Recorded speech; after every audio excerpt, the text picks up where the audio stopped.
اللہ تعالیٰ نے انسان کے لیے مختلف قسم کے موسمی پھل پیدا کیے ہیں جو نہ صرف ذائقہ اور لذت کے اعتبار سے بہترین کیفیات اور تاثرات سے بھرے ہوئے ہیں بلکہ قدرت نے ان پھلوں میں حیاتیاتی جوہر اور امراض سے شفا بخشی کے کمالات بھی سمو دیے ہیں۔ حقیقت یہ ہے کہ طبی نقطہ نظر سے اکثر و بیشتر پھلوں میں تقویت بدن کے ایسے حیران کن جوہر پوشیدہ ہیں کہ ان کے سامنے بیشتر دوائیں بھی محض رسمی اور عمومی ہو کر رہ جاتی ہیں۔ ایسی ہی نعمتوں میں ایک نعمت تربوز ہے۔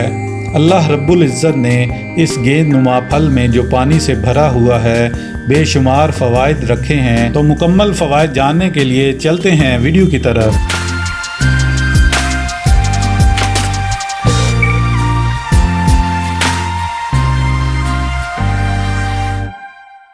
تربوز صرف گرمیوں کا پھل ہی نہیں بلکہ قدرت کی طرف سے انسان کے لیے کسی نعمت سے کم نہیں۔ جہاں تربوز کھانے میں لذیذ ہونے کے ساتھ ساتھ جسم میں پانی کی کمی کو بھی پورا کرتا ہے، وہیں یہ بہت سی بیماریوں سے بچاؤ کا باعث بھی بنتا ہے۔ موسم گرما کی آمد ہو اور آم اور تربوز کا ذکر نہ آئے، ایسا کیسے ہو سکتا ہے؟ سو ہم آپ کے لیے اتنے سارے تربوز یعنی تربوز کے فائدے لائے ہیں، کیونکہ گرمی آتے ہی ان کے نرخ ایسے تیزی سے گریں گے کہ ہر امیر غریب اسے کھانے لگے گا۔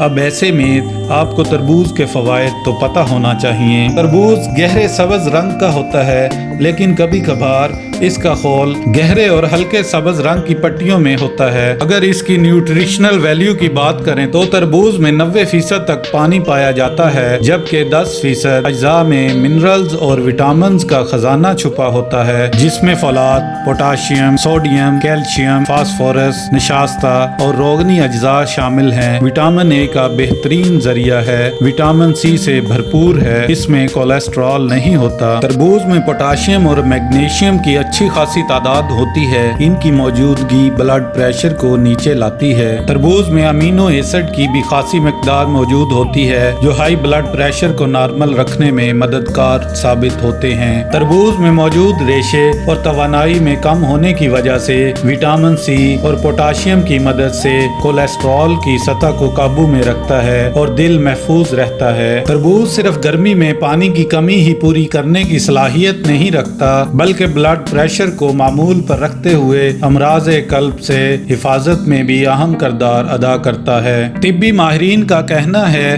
کہ تربوز میں موجود قدرتی اجزاء صرف بلڈ پریشر کی سطح برقرار رکھتے ہیں بلکہ دل کے امراض کے خلاف بھی مؤثر ثابت ہوتے ہیں۔ تربوز جسم میں جمع شدہ چربی کو کم کرنے میں اہم کردار ادا کرتا ہے۔ تربوز کا استعمال دل دماغ کو تقویت دینے کے لیے بہت مفید ہے۔ تربوز میں وٹامن بی کی خاصی مقدار پائی جاتی ہے جو جسم سے تھکاوٹ کو ختم کرتی ہے۔ ایسے کمزور افراد جو اپنا وزن بڑھانا چاہتے ہیں انہیں چاہیے کہ تربوز کے ساتھ کھجور کا استعمال کریں، اس کے استعمال سے وزن بڑھ جاتا ہے۔ حضرت عائشہ صدیقہ رضی اللہ تعالی عنہا فرماتی ہیں کہ نبی کریم صلی اللہ علیہ وآلہ وسلم تربوز کو تر کھجور کے ساتھ ملا کر کھایا کرتے تھے اور فرمایا کرتے تھے، ہم کھجور کی گرمی کو تربوز کی ٹھنڈک سے اور تربوز کی ٹھنڈک کو کھجور کی گرمی سے توڑتے ہیں۔ تربوز جگر کے لیے بہت مفید ہے، جگر کی گرمی کو دور کرتا ہے، خون کی گرمی اور صفراوی گرمی کو بھی دور کرتا ہے۔ تربوز خون پیدا کرتا ہے۔ تربوز کھانے سے خون کی گرمی ختم ہو جاتی ہے، نہایت سرد تاثیر رکھتا ہے، اس لیے گرمیوں کے موسم میں معدے کو گرمی سے بچانے کے لیے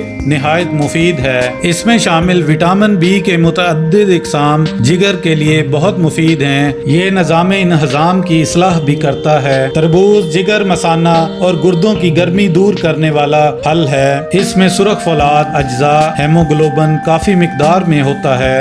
جو لوگ تربوز استعمال کرتے ہیں اپنی آنکھوں کی طرف سے بے فکر ہو جائیں، کیونکہ اس میں موجود معدنیات اور وٹامن آپ کی آنکھوں سے امراض کو دور رکھتے ہیں۔ عمر کی بڑھوتری کے ساتھ آنکھیں خشک ہونے لگتی ہیں اور ان کی رگوں کی لچک کم ہو جاتی ہے، مگر تربوز میں قدرتی طور پر پائے جانے والے وٹامنز ایسا نہیں ہونے دیتے۔ تربوز میں وٹامن اے کی خاصی مقدار نظر کو تیز کرتی ہے۔ تربوز بہت سی اقسام کے کینسر کے خلاف بھی مفید ہے۔ تربوز کا استعمال جسم میں ایسے اینٹی آکسیڈنٹ کی تعداد کو بڑھاتا ہے جو کینسر کی مختلف اقسام کو جسم میں بڑھنے سے روکتے ہیں۔ تربوز کا کئی روز تک استعمال کرنا قبض کشا ہے۔ متواتر 10 دن کھا کر دیکھیے، پھر پتہ چلے گا کہ قبض کہاں گئی۔ دائمی قبض کا مریض تربوز کا استعمال کرے تو دائمی قبض ختم ہو جائے گی۔ ہڈیوں کو کمزور کرنے والی بیماریوں سے دور رکھتا ہے۔ تربوز میں بہت سارا پوٹاشیم ہوتا ہے جو کہ گردے میں جمع ہونے والے فاسد مادوں کو صاف کر دیتا ہے۔ اس کے علاوہ یہ خون میں یورک ایسڈ کو جمع ہونے سے روکتا ہے، جس کا مطلب یہ ہوا کہ تربوز گردے فیل ہونے کے امکان کو کم کر دیتا ہے۔ چونکہ اس میں بہت سارا پانی ہوتا ہے لہٰذا بار بار پیشاب کی حاجت ہوتی ہے۔ اس کے علاوہ اس میں اینٹی آکسیڈنٹ ہوتا ہے جو گردے کو صحت مند رکھنے میں اہم کردار ادا کرتا ہے۔ اگر مثانے میں پتھری ہو تو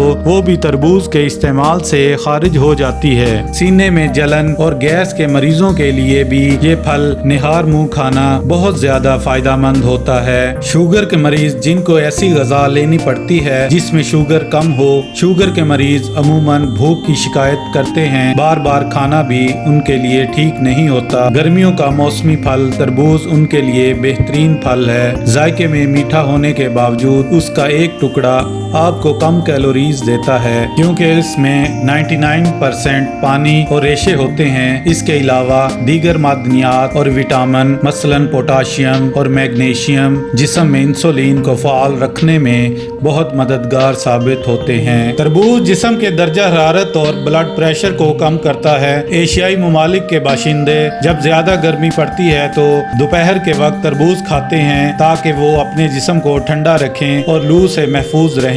ایسے افراد جنہیں یوریا کا مسئلہ ہو وہ زیادہ سے زیادہ تربوز کھائیں تاکہ یہ آپ کے جسم سے یوریا کی مقدار کو کم کر سکے۔ تربوز کھانے سے چہرے کے ورم اتر جاتے ہیں اور رنگت صاف ہو جاتی ہے۔ اگر کسی کو جسم میں ٹھنڈک محسوس ہوتی ہے، جسم میں قوت مدافعت کی کمی کے باعث، تو وہ اسے ادرک کے ساتھ کھائے۔ تربوز کھانے سے جسم میں بیماریوں کا مقابلہ کرنے کی قوت پیدا ہو جاتی ہے۔ گرمیوں میں ڈی ہائیڈریشن سے بچنے کے لیے جسم کو مائع خوراک کی زیادہ ضرورت ہوتی ہے۔ گرمیوں کے موسم میں تربوز کسی نعمت سے کم نہیں۔ یہ گرمی کی شدت کو کم اور جسم میں پانی کی کمی کو پورا کرتا ہے۔ تربوز ٹائفائیڈ میں بہترین غذا ہے۔ تربوز کو شہد کے ساتھ کھانا بلغمی مزاج والوں کے لیے بہت مفید ہے۔ تربوز کا استعمال ذہن کو فرحت، تازگی اور ٹھنڈک بخشتا ہے۔ حاملہ خواتین دوران حمل اگر تربوز کو شہد کے ساتھ استعمال کریں تو کہا جاتا ہے کہ بچہ تندرست اور خوبصورت پیدا ہوتا ہے۔ دوران حمل تربوز کا استعمال کرتے رہنے سے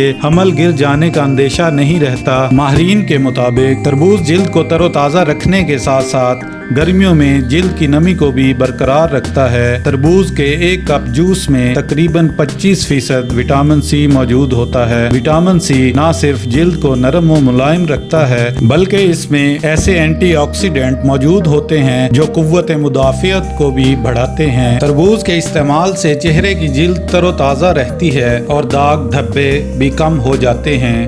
خوبصورتی کے لیے تربوز کا پانی چہرے کے مسامات کو بند کرنے میں کافی مفید ہے۔ اسے قدرتی ٹونر بھی کہا جا سکتا ہے۔ تربوز کو اچھی طرح سے پیس لیں اور پھر اسے چہرے پر لگائیں۔ اب 10 منٹ کے لیے اسے لگا رہنے دیں، پھر دھو ڈالیں۔ یہ آپ کے چہرے کو اندر تک تازگی دیتا ہے اور چہرے کی صفائی بھی کرتا ہے۔ خشک جلد کے لیے تربوز اور کیلے کو اچھی طرح سے پیس لیں۔ یہ خشک جلد کو نمی فراہم کر کے اسے تر و تازہ بناتا ہے۔ چکنی جلد کے لیے دہی اور تربوز کا ماسک چکنی جلد کے لیے بہت مفید ہے۔ دہی اور تربوز میں موجود لیکٹک ایسڈ آپ کے چہرے کے جلد کے لیے بے حد مفید ہے۔ یہ چکنائی کو جذب کر کے چہرے کو دلکش بناتا ہے۔ ویسے تو تربوز ایک میٹھا اور لذیذ پھل ہے لیکن اس پر کالی مرچ، کالا زیرہ اور نمک پیس کر چھڑک کر کھائیں تو نہ صرف اس کی لذت میں اضافہ ہوگا بلکہ یہ ہاضمہ کی